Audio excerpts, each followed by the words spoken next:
to the Inspirational Parent right here on your hometown station, KHTS. Today we're going to be talking about teen girl insecurities and what young girls need from their parents. So today I have my dad and co-host, Alex Urbina, and we have a very special guest, Maggie Ramirez from the Devine Feminine Academy. Maggie in Hi, the Maggie. house. Yes. Welcome back. Thank you. Oh my God, it's so awesome to be here. Every time I come, I feel like I'm at home. You are at home. Yeah, thank you. You make me feel like I'm at home. So today's show, we want to talk a little bit about teen girl insecurities and what their parents need from them to be able to be emotionally healthy, and how do we build our teen girls to become empowered and realize how beautiful they are, and how beautiful they always have been Yes. and continue to be, and what a great gift they are to the world, and really embrace their power, right? Such that they don't get to be at a training in the future like you and I have been, where they're for the very first time in their 30s or 50s or 70s realizing what a waste of time they've been beating themselves up and not seeing themselves for the glorious beauty that they are, and really kind of educate people and cause an awareness in young girls, right? Absolutely. Being able to be in a space where, how many times don't we see in a training room a lot of women, like you said, in their 30s, 40s, 50s, 60s, 70s, saying, if I knew then what I know now, how different my life would have been, and how to prevent that. And we facilitate the Divine Feminine, the Feminine Face of Leadership and Power women's retreat, once a year. And there, a young lady as early as 18, and over can come and participate in these events. But we haven't facilitated anything for the youth, meaning from 13 to 17. And for these girls at that age, at that time in their life, where there are so many questions, so much doubt, so much insecurity. And now, especially now, I'm thinking of myself during that time, but now with what we have with social media, with reality TV, there's just the body image issues, the bullying, everything is just so heightened to another level that we really need to step in and make sure that we create that space for these teens to understand that they're not alone, that there are mentors out there, that we are here for them, and all they need to do is really reach out. But how can we create a space for them to recognize who those mentors are and how they can reach out to us, and just be and just ask, because we've been there, and we can help and we can support. You guys, I feel like a lot of people always say kind of what you were saying earlier, that I wish I knew then what I know now. And it makes me wonder, because I am now in that I'm in the then, I don't want to look back and say I wish I knew then. But And you're still gonna say that to yourselves, because I don't think, no matter what you get handed to you and how well you're prepped and how much great information or insight or wisdom is brought upon you, you still get to a point where you look back and go, oh my God, I could have even have learned more, right? yeah, and so that's what I was kind of leading into. Is there ever going to be a time where you won't say that? Because of course it's easy to say I wish I knew then what I knew now, but if you didn't, so there's kind of like there's no way to know everything right now, because we're so young. That's right. That people, even if they tell me, I won't hear it until it's my truth, until I know that it's true, So it's just interesting to me that I feel like there's a lot of older ladies that always want to tell me how to live my life according to what they wish they knew. Or and what it's they great. realized. Yeah, and it's really, really great insight, and if you can take it.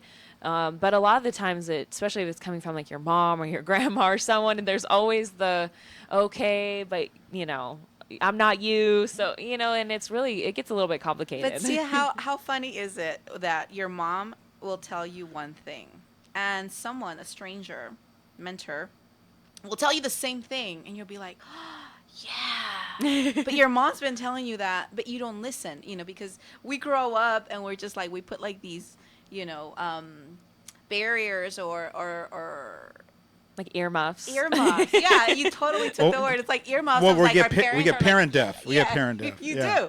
And you know and what? I mean, I was too. Yeah, and I have that similar experience after the teen trainings that I do. Yeah. I'll have parents come back to me either at the graduation or they'll be excited and they'll say, little Johnny's now taking the trash out. I don't know what you did to my kid. And they always want to know, what do you do That's in so the cute. weekend? What do you do in that weekend that they just wake up Yeah. and they all of a sudden want to be more responsible, or they want to help out, or now they want to hang out with their little sister when they didn't want to do that yesterday. Yeah. And a lot of times, because I honor parents, a lot of times I'll just tell them, all I did was say the things that you tell them, all the reminding them how amazing they are. The way that you do it is just not coming from you. It's Right. coming from Uncle Alex, right? Or it's coming from someone else other than your parent. Yeah. So if you really want to make a bigger difference with your kids, find a mentor or find Yes. a sister or your brother or someone that you trust that has a good head on their shoulder, and let them go spend the summer with them, or let them spend the Yeah. weekend with that family, so that they can kind of plant some of those seeds in there. It really does take a village to raise kids, and It if you does. surround them around positive thinking people, mentors that can kind of plant those same seeds that you talk and speak in that greatness that you speak into, they'll definitely grab and absorb some of that stuff. What I Yes. want to do is I want to talk a little bit about the insecurities that little girls have, and really kind of highlight that. And I'm glad that both of you are here because you can share some of that insight. But before I do that, I want to talk a little bit about what an insecurity is. Okay. For me, an insecurity is a limiting belief. And if you've never been taught what a limiting belief is, I want to break down that distinction right now. Okay. A limiting belief is a narrative or a story that you make up, or a conversation that you create in your mind when you're young. That's not necessarily the truth. It's just a story you made up to make sense of what's happening. Yeah. And in that moment, because your little brain can't see it 100 different ways, you can only see it one or two different ways. And a lot of times our ego makes up stories about us, Yeah. because we can't rationalize in that moment that, wow, maybe my mom's having a hard time right now, or wow, maybe my dad is struggling with some things. So what we do as little kids, our brain makes up a story about me. Maybe I'm not good enough. Maybe my dad doesn't want to spend time with me. And so we make up these limiting beliefs about ourselves, and then we make up limiting beliefs about our parents, our family, and the world. And we live in the world as though those limiting beliefs are the truth, but they're not. Right. And I discovered this for the very first time in my awakening and really learning what the limiting belief is. And once I got clear about what a limiting belief is, I went searching through my own paradigm to try to find all those limiting beliefs, Right. such that I can get in there and turn those around, because they really aren't true. They're just a belief we created, and we live in those beliefs and operate in the world as though those beliefs are true, thus showing up as being shy, or showing up as being insignificant, or showing up as though my voice doesn't matter. Those beliefs limit us to a certain degree, and it takes away our power from being who we truly are, and the gift that we are in the world. Yeah, absolutely. I think, and it has to do with everything. Parents believe that you're teaching your child when you're on parent mode, when teaching your child something, but you are the teacher always.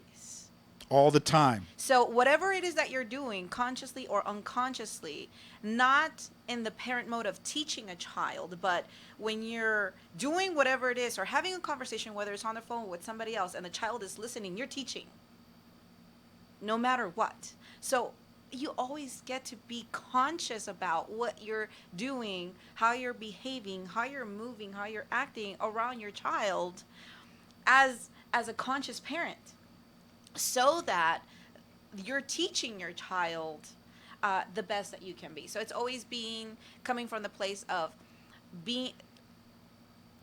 taking yourself on, your life on, to be the best version of yourself as much as possible. I mean, it's hard to do because you're like, there's the life hits you from every which way. But if we can really be in the practice of being the best version of ourselves at every moment of our day, or as much as we can, especially when we're around our children, that is being the teacher, because whatever it is that you're saying, however it is that you're speaking, that is your little mirror growing up. And so I've seen it with my son. He's 6, and he speaks a certain way, and sometimes I'm like, oh my God, you're like this version of a child coming out of like the 50s, because just the way he speaks. But then sometimes I catch myself speaking that way, and or my daughter, who's a year and a half, and she, begins to do certain things, and it's because they're always looking at me, looking at us as the parents. So I think that's super important, because that's where also the limiting beliefs or your belief system comes from, when you're saying yes to whatever it is in front of you. So you see certain people behaving a certain way, or in relationship with each other a certain way, and whatever that looks like, you're saying yes to that. You're like, oh yeah, that makes sense. So if I get upset while I'm driving, why little kids speak the way they do, like, because they're always listening at their dad or their mom, screaming at another driver because they're cutting them off, and saying all these bad words, and then the kids repeat it, and they're like, but they repeat it at home, or they repeat it in public, and everybody looks at you like, what are you teaching your child, right? Yeah. It's not like you went and said, well, some parents do, but you're not literally saying, hey honey, go say, or stick the finger out or whatever. You don't do that. It's the unconscious parenting. So we get to also, being a parent is such a big responsibility. That's where, being conscious about what it is to be a parent and the responsibility that comes behind it. Yeah, I want to also preface that the limiting belief also comes from misinterpretations. Yeah. So mom, dad, your kids misinterpret probably 80% of what it is that you are either saying Yeah. or trying to say. And so when your son or daughter misinterprets that, they take that misinterpretation, and then it becomes part of a belief or a limiting belief. I would like to have you talk a little bit about what you think little girls are creating when it comes to limiting beliefs that ends up becoming their securities, whether it's self-doubt or the body image stuff. What do you think the main insecurity little girls come to that conclusion? What story are they making up? Well, I think one of the common things, that, especially when you're really young, like in elementary school, and that's when you spend your time with other people, and that's when other people are mean. Other people are first mean to you, because when you're a little kid, your parents aren't, really the ones who are telling you, oh, you don't wear that, you're ugly. They're not going to say that, because they're the ones dressing you and you're cute and adorable. But when you go to school, Right, so you're living in this little perfect world where you're being adored and you're being told how amazing you are. How perfect. And then you all of are. a sudden you go to kindergarten, right? yeah, and then all of a sudden, your dress isn't as cute as the other girls, and and the days go on, and it gets a little bit tougher. But if you're going back home and you're not being reminded, at least there or somewhere, To counterbalance what's the experience you're having yeah, and at I think school. it's really easy to, you said your daughter's 1, so you're going to adore her and love her all the way until, forever. But when she goes to kindergarten, there's going to be new factors and new influences in her life, like all New the opinions new are kids. going to be thrown at her. Yeah, Yes, I and see I that, can yes. see you, you sending her off to school. Oh, you look so pretty in your dress, and her being so excited, and then going to school and having an experience where it honestly takes one little girl or one little boy to say, Oh, you that- got those shoes? yeah, it really takes anything to break her whole spirit for the whole day, and hate school, or hate her new shoes or her new dress, or to form some type of opinion about herself, or Yeah. and it takes you. She might not share that when she comes home, because she's a little kid. She's but not going to share that. Right. so when she comes That's the thing. home, sometimes in order just to correct that or fix that feeling, if you can, would just be, oh my gosh, you look even prettier coming home than you did going home, like going to school, or making little comments that remind her that somebody still thinks that she looks good today. So is this why, and again, I'm totally unaware, and I'm just asking you guys from an authentic place, is this why most women compare themselves to other girls? Is this a conditioning that you go through the years looking and comparing? Because I've always heard women say, the first thing I walk into a room, I look at all the other women and I'm comparing their shoes and we're matching. Does it go back that far to when you're walking in the first day of school and you're comparing yourself? Is that where that comes from? I mean, I think it could come from anything. You can be 5 years old before you even go to school and compare yourself to your older cousin or your sister or something. So I don't know. I don't want to say it's natural. I think some of it is Because I don't necessarily environmental. know if guys do that. That's what I'm trying to say. Is this just a girl thing, or I'm not sure. There's some guys that do that, but I don't know if that's a guy thing. The air quotes. I don't know if it's a guy thing. It seems to be more of a woman thing. Yeah, I also think that women have certain standards that they're expected to meet when they're out in the world, and if you don't meet those, then all of a sudden you're labeled as, oh, she, doesn't really take care of herself, or, like all these kinds of, crazy things come out of it. But I think it really just comes with an expectation. You're expected to look good, so you want to see if you meet the standards or if you look as good as everybody else in the room. And guys, you can show up to an event, hardly dressed up, and nobody will say anything to you. But if I go to a fancy event with jeans on and you have jeans on, no one's judging you for having jeans on. They're judging me. If it's a fancy, formal event or something, I think that there's that double standard of guys and girls, and it's just something that I think the environment naturally creates. I don't know how much limiting beliefs come to play, but I really think it's like a environmental thing that kind of society or the world has kind of More created for social, like a us. social conditioning. Yeah. I Yeah. also, as you're talking, I started thinking more from the father perspective and how important it is as the dad to, keep affirming to my daughter, oh my God, you look amazing. Or if it's my turn to change you in the morning or get you dressed. And we even talked about this one time when you said when you were a little kid, you wanted to put those boots on, and your mom kind of cringed, but she allowed you to put those boots on anyways because it was something that you wanted to wear instead of having her go, no, no, no, you're not going to wear that. And she allowed you to wear those boots with the shorts or whatever it looked because that's what you wanted to do. I think it's important for us as parents to still remind you that, hey, that you're still beautiful, even if you pick the boots or even if I don't think they match. And how unconscious we are as parents. Sometimes we go, no, no, no, you're not going to wear that because it doesn't match.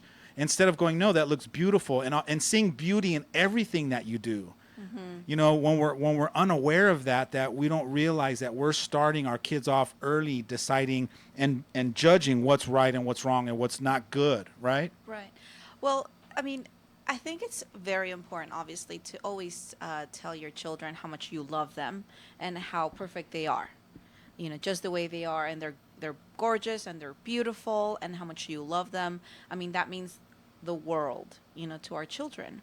And especially if we've been raised in an environment where that was not the norm. Yet, I also think it's important for us to be able to have a conversation with our children about the world, about reality.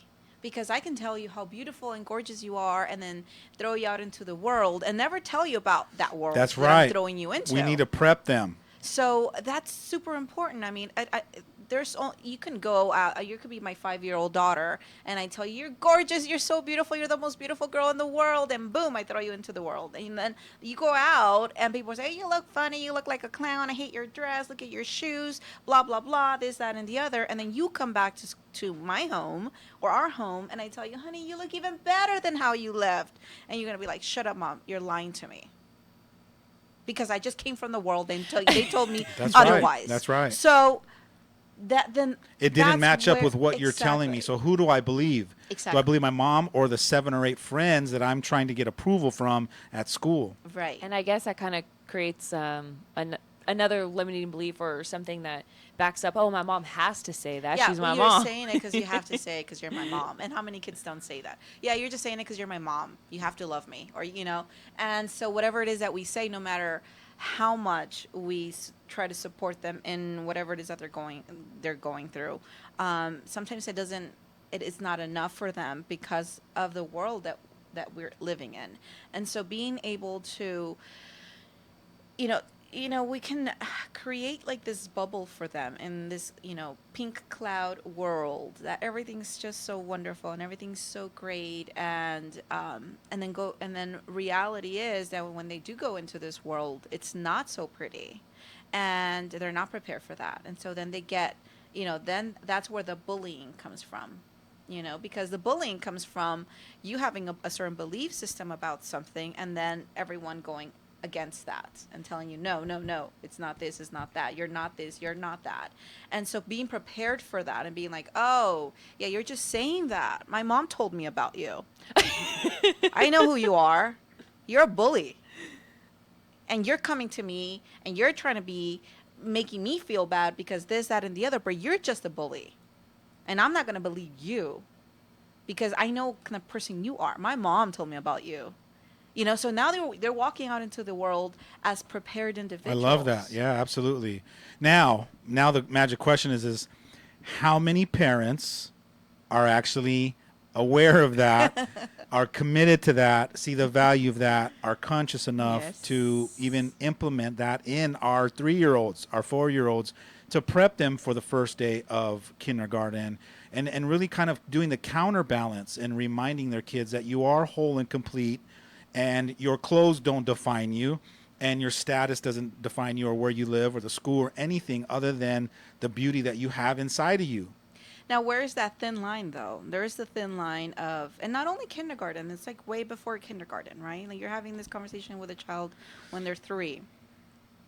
And Well, that's true because you're interacting with cousins too, even before, right? Yeah. You're going to your cousin's house, and and the now, world, you're taking them out to the store, you're taking them out to a restaurant, you're taking them out into society where they're interacting. I mean, how many times don't you go into a restaurant and you take your child and the waiter and the waitress super nice and they're like, hi, what's your name, how old are you, what would you like, they're that's already actually really funny interacting. because my sister she's a waitress and she just told a story about how there was a little boy I'm sorry, yeah, it was a little boy with long hair who was ordering dinner, and she referred to him as a girl.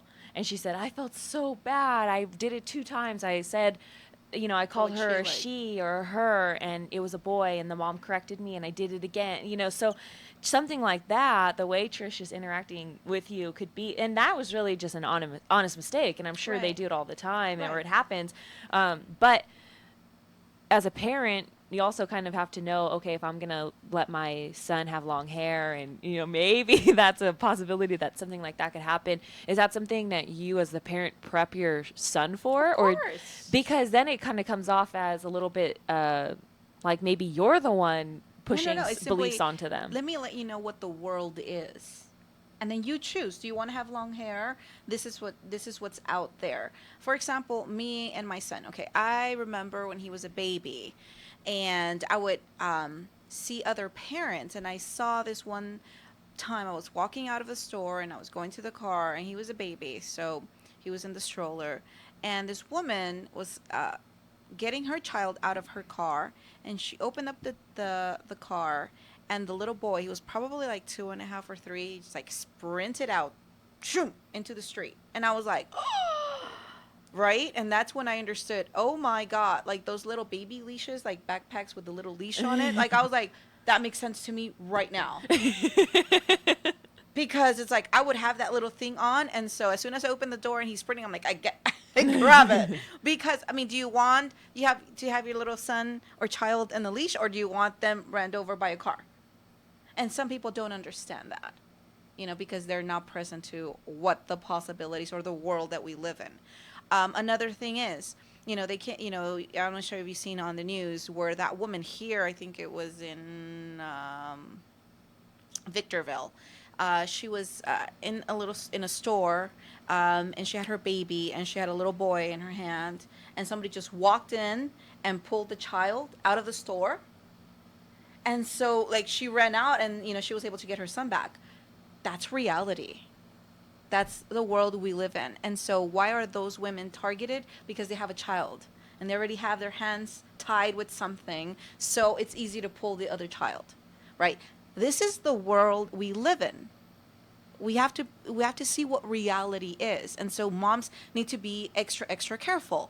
I'm a part of a mommy group, Mommy to Mommy on Facebook, and this woman talked about, she shared how she went into Target or Target for many out there, and so there was this man following her wherever she was going. She was with her baby and she had her 2 little kids, and she felt, how she was followed by this guy and he was acting like he was shopping and on the cell phone, but she can feel the stare, she can feel being followed, and this is what's happening. So parents need to be aware of that. But then also, where's the thin line where you speak to your child and let them know about what this world is, but not to the point of, putting like all this fear into them. Yeah. So I had that conversation with my son, and I said, whenever we go out, you're standing next to me always.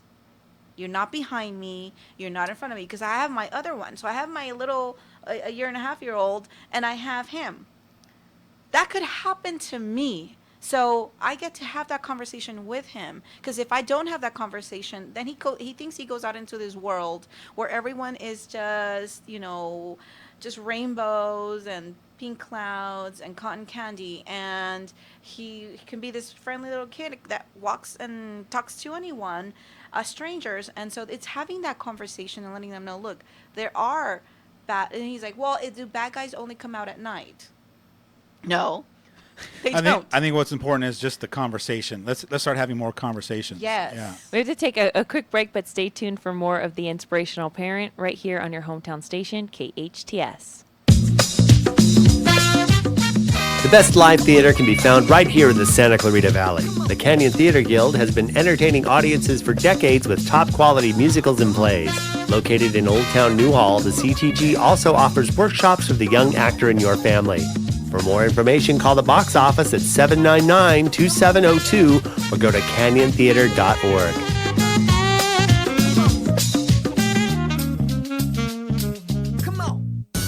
La Esmeralda is home to truly authentic Mexican food. This family-owned restaurant prides itself on its fresh-to-order menu.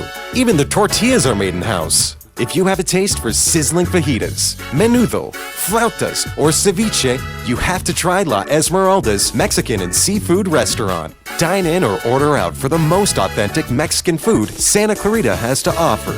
Their Taco Tuesday? It'll turn you into a regular. La Esmeralda on Bouquet at Haskell. Hi, this is Kirk Stinson with Plumbing by Kirk, your hometown plumber. By this time, you should know where all your gas and water shutoff valves are in case of an emergency. If you don't, you should call Plumbing by Kirk. Our friendly staff will be more than happy to set an appointment for one of our technicians to come to your home and clearly mark all your shutoff valve locations. We invite you to visit our website for free plumbing advice at plumbingbykirk.com or give us a call, 263-6519. That's 263-6519. My dad is the best plumber ever. Plumbing by Kirk. At the San Diego Zoo Safari Park, safaris depart daily, not only once a month and under a blue moon. Not only as the West African crowned crane flies, every day, daily. So the next time the daily grind has you feeling trapped, ask yourself this. Why settle for traffic that moves at a crawl when you can feel the rush of a cheetah racing at 70 miles an hour? Why feed the office lunch stealer with your clearly marked leftovers when you can feed a magnificent giraffe? Why listen to your cube mate's daily indigestion when you can listen to the call of the wild? It's time to soar through the sky and trek through the treetops. It's time to wake up and smell the savannah. It's time to stop asking all of these rhetorical questions. It's time to go on safari. Embark on an epic adventure today at the San Diego Zoo Safari Park, where safaris depart daily. Learn more at sandiegozooSafariPark.org. Summer Safari is presented by your San Diego County Toyota dealers. Your hometown station.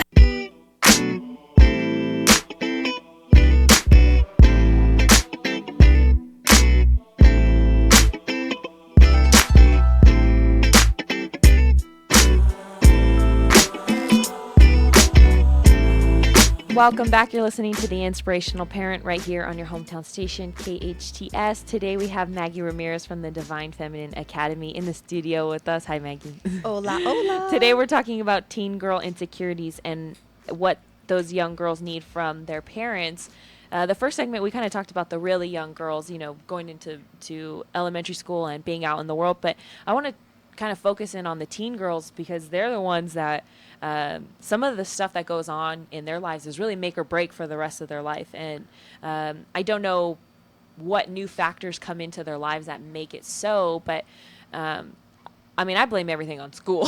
So it's easy for me because I'll say, I guess basically all my traumas and all my traumatic experiences came from school and other kids there, and seeing my friends go through stuff, also myself going through things that made me realize that the world wasn't rainbows and butterflies like you're explaining. And that wasn't something, that my parents taught me, or my grandparents even, everybody just always made it seem like that's just the way life was, but it was kind of something you had to figure out on your own. So I think even though as much as you talk to your kids and tell them, hey, you know what, the world isn't perfect out there, you need to be careful of strangers, you're worried about, okay, I'm not going to get in a stranger's car, but you're going to let a stranger's comment affect you. So there's a big difference, I think, between what parents are teaching their kids, which is don't take candy from a stranger kind of thing, but they're not, telling them. And also, while you're at it, don't listen to their remarks about you. But I just think there's different levels, to parenting and just deeper levels of consciousness. Some of us only are, focused on preparing our kids for things that seem to be the most common, but not the ones that, that or the obvious, but not the ones that are hidden, that are transparent, which is, hey, you got to remember to protect your own belief system. You got to be able to protect your own dreams. A lot of times in business they'll say be careful for the dream stealers. Well, you also got to be careful for the self-worth stealers. People are going to be out there with their own insecurities, operating from scarcity and ego driven and from fear, and they're going to try to steal your self-worth to make themselves feel better. It's just a tactic that we use when we're unconscious. And if you're not prepared for that, you're somehow letting other people kind of chip away at your own self-worth because we're not aware, or no one taught us that. Yeah, I think, again, the age of 13, 17, which is why we created this event, the youth empowerment event for these girls, is so important. But the reason why it's so important is because they weren't taught at a younger age how to prepare for the teens, for that special time in your life when all these things are changing and, you're evolving and growing and transforming. I think that, being able to have that conversation, all these conversations, just as you would with an adult, with your child, and preparing them for the world, for what's out there, for the bullying, for, how this game of life is designed and how to play that game in such a way where you win. So being able to prepare our children at a young age is super important, so that when they come to that age, when they're 13 and 14, they're still going to have all these questions. They're still going to have all of this, hormonal changes, and questions and doubts and fears. But yet they're going to have a stronger foundation to fall back on, so that if they can find a mentor, or if we can support them with a mentor, that transition could be a little bit more fluid, as opposed to all these walls that these kids are hitting right now, some to the point of getting into their teens and committing suicide. Here's another thing I noticed, and you'll find it in my book, The Inspirational Parent. I talk about the different models of parenting, and when your kids are young, I talk about the controlling style parent model. And then when your kids start to hit 7 or 8 years old, the conscious parent realizes that it's time to shift that parenting model into more of a coaching model, more empowering, inspiring, asking more open-ended questions to get your son or daughter to draw out their own magnificence. Yeah. And the parent that doesn't realize how important that is, or is never taught that, or doesn't make that shift, then you wonder why you're butting heads in the teen years. Because the kids go through this natural progression in their teenage years of wanting to self-discover their own independence and realize their own power and realize that their voice matters, and they want to learn how to stand up for themselves. And if they got you there still with that controlling style model, then you're butting heads. But then you're not preparing your kids to stand up for themselves at school or when people are picking on them. So it's this kind of contradictory model where you're really not setting your kids up to win, to be able to stand up for themselves and realize how powerful they are. And so that's why it's important to really realize at home, how am I prepping my kids for the world so that they can go out in the world and be resilient and be powerful and realize that their voice does matter and that they can stand up for themselves. Yeah, and one of the things that you mentioned, I think, is something that is worth reiterating and also adding to, which is, setting our kids up to win in their teens, but not only them, but us as parents. Setting ourselves up to win, because as I've coached many parents with teens, one of the things is it's just so hard. I don't know what to do with this kid anymore. Right? That's the conversation parents are having with a lot of teens. I don't even know what to do with this child anymore. Like, I don't even know. Boot camp, should I, I'm pulling my hairs, like they don't listen, they don't care, they're talking back. It's just, it's so hard, and getting into that stage in our life as parents, not only as teens, is important for all of us to be prepared. Absolutely. And what can we do to prepare ourselves, and what can we do to continue to have that relationship, that closeness, that transparency with our children, that they get to understand that we're speaking to them and supporting them, like you said, as a coach as well, because that's what we are. We're their mentors in life forever. Consciously, if we're conscious, we realize that we're their Yes. mentors.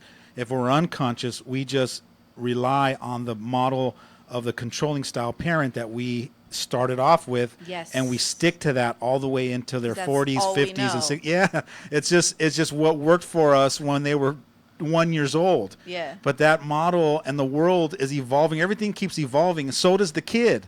So Yeah. does the world, so does technology. So you're always, Yeah. as a parent, having to figure out how to keep reinventing yourself. If you're stuck and you're not reinventing yourself, then you're slowly, everything else is outgrowing you, and that's where you wonder why you're butting heads. I want to get back to some of the, unless you wanted to share something. Yeah, I wanted to kind of piggyback off of what Maggie said, and just point out that out of all the, things that we talk about ever, I think what you said was one of the hardest things for parents to realize is that they have to really look at themselves and be willing to do that work, and that's kind of what you're saying, is that if you're not really in that place to realize that you do need to make that shift, or that you do need to make that change, because most people aren't. They don't realize that as my kid moves on to this new stage, I need to prepare myself. And that's like, I can't even think of, Dad, like, can you even think of a time where we moved on to a new stage and you said, how do I best prepare myself? Like,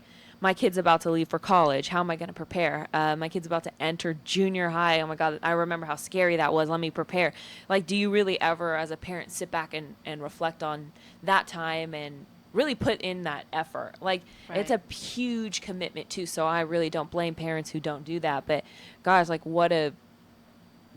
I'm like, my brain's like running a million miles. But just us talking about it opens up now a whole new possibility. Yeah. So why it's a big, shocker for me is because I never realized that parents can do that, or even in any relationship. I could do that with a number of things in my life, but sticking to the topic, parents could sit there and, for a couple of days, or, the whole summer, even while your kid moves on to this new chapter, and say, okay, let me think of all the things that happened to me, all the ways that I felt. Let me sit down with my spouse and get their insight, and then we'll create like a plan. So for the next 4 years, this is what we're going to stick to unless something changes, or like, that's such a great idea. That's why I'm so excited as a future grandfather to be that mentor for you, to help remind you of what little Johnny is going to need, or what Vanessa is going to need. Your sons and daughters, I get to now figure out how to reinvent myself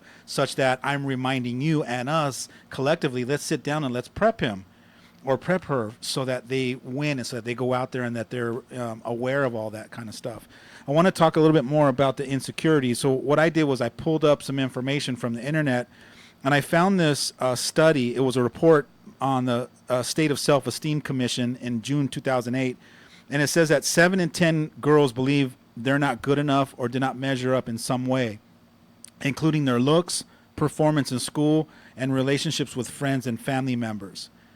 62% of all girls feel insecure or not sure of themselves. 57% of all girls have a mother who criticizes her own looks. More than half, 57% of all girls say they don't always tell their parents certain things about them because they don't want them to think badly of them. What do you think about those stats? What's your first? Personally, I'm shocked because I feel like some of them should be higher. Not should be. They seem to be higher. Like 62% of girls feel insecure or not sure of themselves. I feel like 100% of the girls I personally know feel insecure and not sure of themselves. Right, but that's in your own inner world. This is probably talking No, I about know. just all the studies they did with. I know, but you asked for what I No, thought. I get it. So what I was saying, to me, it just seems shocking. It seems like every single girl is going through the same thing, and to see that they're not, there's a bunch of them that are kind of, I guess, walking around like they've got everything, and the confidence in that must be so nice, but it is kind of like a reminder, like, oh, okay, that's possible. People feel that way. Like, this is not going to be forever, or this isn't for everybody. It's kind of just like a choice, and it's kind of just proof that not everybody's going through the same thing. Yeah, and one of the biggest breakthroughs in my teen trainings, and I'm sure it's going to be in yours as well, is that aha moment when girls and boys, for the very first time, are in this safe, loving room with powerful people that create this safe space for everyone to share their own insecurity. And then when you hear other people sharing your insecurity, you go, oh my God, other people feel like this too. Because isn't it always that thing that we all think that I'm the only one that feels like that? Mm-hmm. I'm the only one going through what I'm going through. I'm the only one that has these doubts, these limitations, these fears. So in a very powerful room where people feel safe enough to kind of out themselves, they all of a sudden have this aha moment, like, I'm not the only one going through this. And that usually is the biggest breakthrough that most people have, especially in the training rooms. Yeah, I think that, again, we are in such a special time where, in our time, we didn't have Facebook. We didn't have MySpace when MySpace was MySpace. When it was a thing. When it was the thing, we didn't have social media. We didn't have cell phones. We didn't have pagers. I mean, I had pagers until I was in high school. But, that was like in high school, and it wasn't like a big thing. Now our lives are out there constantly, being recorded without permission. Kids have cell phones that are recording other kids, and then they're doing memes, and then they're doing all this stuff. So the bullying is taken to a whole nother level. It's everything that's going on right now. So whatever we went through, like, it's just heightened. And what these kids are talking about, I mean, they're 12 and 13-year-olds talking about sex and because the media is talking about sex, because reality TV is talking about sex. So again, we as parents continue to have a huge responsibility in preparing ourselves as parents, as mentors, with these kids, and with their insecurities, and being able to talk about them and ask them, like, what are your insecurities? Because that's a stat, but a child is a child. Or a teen is a teen, and we get to get into their world and say, hey, how do you feel about this? And where are you with that? Again, a lot of kids don't want to talk to their parents about certain things, So, like, my niece, who is 14, believe me, there's certain things that she would not talk to her parents about that she talks to me about. And so I'm grateful to be able to be there and support her through her questionings and her challenges and everything that she's got going on. And, being in that space of, when I was her age, I didn't have an aunt that I can go to and talk to. Like, I had to figure it out on my own. I had to, go and figure it out on your own. What does that mean? I mean, Alex and I were talking about that. What does that mean? You talk to your friends about it, and then based on their feedback and based on their belief system, then you say yes or no to that. And so how good does that do? So I'm just grateful that I'm being able to have that space with my niece to be able to support her with that. But as I support her, I also grow in that space so that I know what I can be for many other girls. That same mentor I can be for many other girls. And that's why we're hosting this, event, this Luna Fest event for these girls, 13 to 17, to say, hey, you're not going to talk to your parents about that, but you can find me on Facebook. Yeah, absolutely. And before we go on a break, I just want to just wrap this up with one thing about those stats. Yeah, those are stats.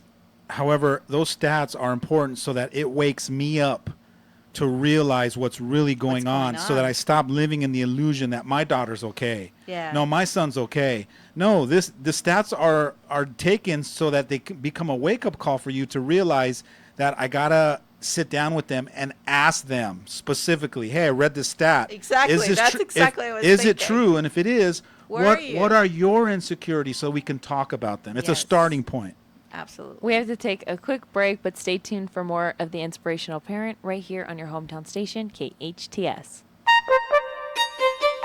Santa Clarita Philharmonic has begun its season of free concerts. The SCP is a non-profit community-based volunteer symphony orchestra comprised of local musicians from throughout the Santa Clarita Valley who are dedicated to providing quality classical music for the residents of the Santa Clarita Valley. Like the Santa Clarita Philharmonic on Facebook or visit santaclaritaphilharmonic.org for more information. From the heart of Chicago to the SCV, enjoy authentic eats from Marciano's Chicago-style deli. Marciano's house specialties include the Chicago pot pie, the Chicago dog, and Marciano's signature duck beef hoagie, a mouth-watering top roast slow-cooked with Marciano's secret Italian spices for 72 hours. Next to the Canyon Country Library, you don't have to travel far for the only true Chicago cuisine in the SCV. Marciano's Chicago-style deli.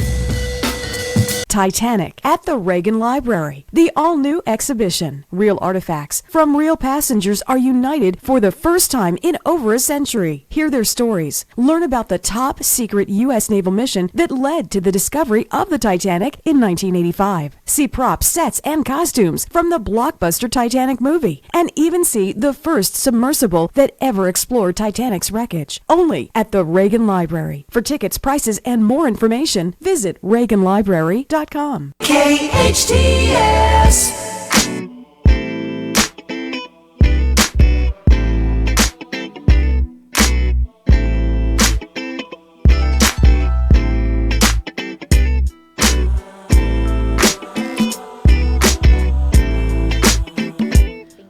Welcome back. You're listening to The Inspirational Parent right here on your hometown station, KHTS. Today, we had a lovely conversation about teen girl insecurity. So if you missed any of it, you can always find it on Facebook Live or on our podcast at hometownstation.com. But now we're going to talk about Maggie Ramirez. She's from the Devine Feminine Academy, and she has an amazing youth empowerment workshop called Luna Fest for young girls. It's Sunday, September 10th from 4 to 8 p.m. I'm going to let you take it away and explain. Yes, better well, than I. We created this event. It's Luna Fest is actually a festival from Luna, the company. And so they provide the film, and it's a film for, by, and about women. And the whole, all of these festivals that are going around the nation through Luna Fest, they support you with all the materials and everything, even a site where you can go to. So what we decided is to partner up the Devine Feminine Academy with this Luna Fest to create actually a youth empowerment event where prior to the film, we will be able to have these speakers come in and speak to these girls and empower them, support them, and be an inspiration to what is available to them. You know, so we have Tiffany Vinn, who she is a founder of her own company, and she is this amazing 25-year-old young lady who goes to Harvard, has her business, and is here. It's called Collective Power, her company. And so she is about empowering the millennials and the youth. And she's a 25-year-old that's reached already so much. And so she gets to be the MC and speak to these girls about, look at me. I'm not too far away from where you're at, and you can achieve this. But also we have Sirenia Guerrero, who is this powerhouse of a woman.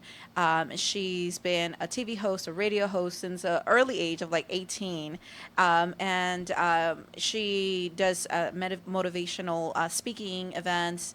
And she also is working on this powerful, empowering magazine for women as well. So she gets to also talk about her experience, with her teens, because she has her kids, boys, and also support these ladies, these girls, of saying like, I'm an example of where you've been and where you can also achieve. And we have Ernie G, who's a comedian, and he's amazing. He has bent himself backwards to actually participate because he has all these events going on, and but he is a comedian and he empowers the youth, and he goes to colleges and high schools and he does these empowering events through comedy. And so being able to bring the laughter and the life into a space, but also leave a powerful message behind and say, hey, as a man coming into this space and saying, you're hearing this from a man saying, young lady, you are powerful, you are amazing, you're beautiful, and you do not need anything from what you already have to achieve anything that you want in life, and to never, ever, ever put yourself second to a man or to anything. And listening this from a man can also support us women of seeing how a man is there and standing for us and for our greater good. So it's such a powerful event. I mean, the more we talk about it, the more that people want us to continue to do these and to take them into schools and to take them across the nation. So I just invite everyone to support us. You can even support us by sponsoring one girl. To sponsor a girl is $20 because the girls get to be at this event for free. They register for free, and we find the sponsors. So you can sponsor a girl, come to our website, and sponsor one girl for $20 or 2 or 3 or 5. If you're a company, you can also have a sponsorship package available to you. But all of this goes to supporting this event and all the future events that we're going to create. That's awesome. And I'm actually a sponsor, and not only a sponsor, but I'm going to invite other people to sponsor.